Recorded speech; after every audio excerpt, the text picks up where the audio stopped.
lờiបន្ទាប់ពីខ្ញុំដោះមើលមកគឺថានេះអាថ្មីដែលខ្ញុំទំដាក់ថ្មីដែលខ្ញុំទំដាក់ឃើញថាគាត់ដាក់ហើយគឺមិនទេអាលុបលេខលុបអីអស់អាថ្មីហ្នឹងខ្ញុំដាក់ថ្ងៃមុនពេលខ្ញុំតមកខូចអានេះបូស៊ីនខ្ញុំកាប់សាច់បានណាឥឡូវខ្ញុំដកអាថ្មីនេះចេញខ្ញុំដកអាថ្មីនេះចេញហើយទំដូរអាហ្នឹងខ្ញុំដូរមក80រៀលមួយគ្រាប់ហ្នឹងវាមួអត់ដាច់តង់ទេមួអត់ដាច់តង់ទេមួទៅអ៊ូលអត់ដាច់តង់នេះបូស៊ីនទេនៅពេលដែលដាក់បូស៊ីនទៅគឺភ្លើងវាល្អមែនទែនគឺថាដាក់ទៅដាច់តង់ល្អមូលទៅឥឡូវគឺខ្ញុំដាក់អាស៊ីនចូលវិញហើយខ្ញុំដោះអាថ្មីនេះទុកស្មីនេះគឺខ្ញុំលក់វិញយើងខ្ញុំដាក់ចូលម៉ូតូនេះខ្ញុំដូរទាំងអានេះនិងអានេះមកក្រុមនេះ80រៀលអញ្ចឹងបើសិនជាគ្នាយើងនៅចង់បានខ្ញុំលក់ឲ្យធូរវិញទេខ្ញុំទំដាក់មកវឹកដូរម៉ូតូនេះបានប្រហែលថ្ងៃទេបានតដល់កន្លះខែបងខ្ញុំអ្នកខូចមួយញ៉ូតូបាទ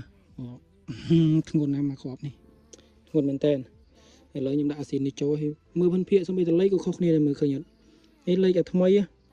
ហើយលេខអាស៊ីនណាសំបីតពណ៌ខុសគ្នាដែរពណ៌អាស៊ីនឡើងខ្មៅក្រឹបនេះអាស៊ីននេះហើយពណ៌អាស៊ីនឡើងហៀងស្លេកពណ៌ឡើងស្រាលហើយស្អាប់បូស៊ីនឡើងចាំងពណ៌ឃើញអត់ហើយទាំងភ្លើងអីមួអត់ដាច់តង់ទេបូស៊ីនមួឡើងដាច់តង់ឥឡូវខ្ញុំដាក់បូស៊ីនចូល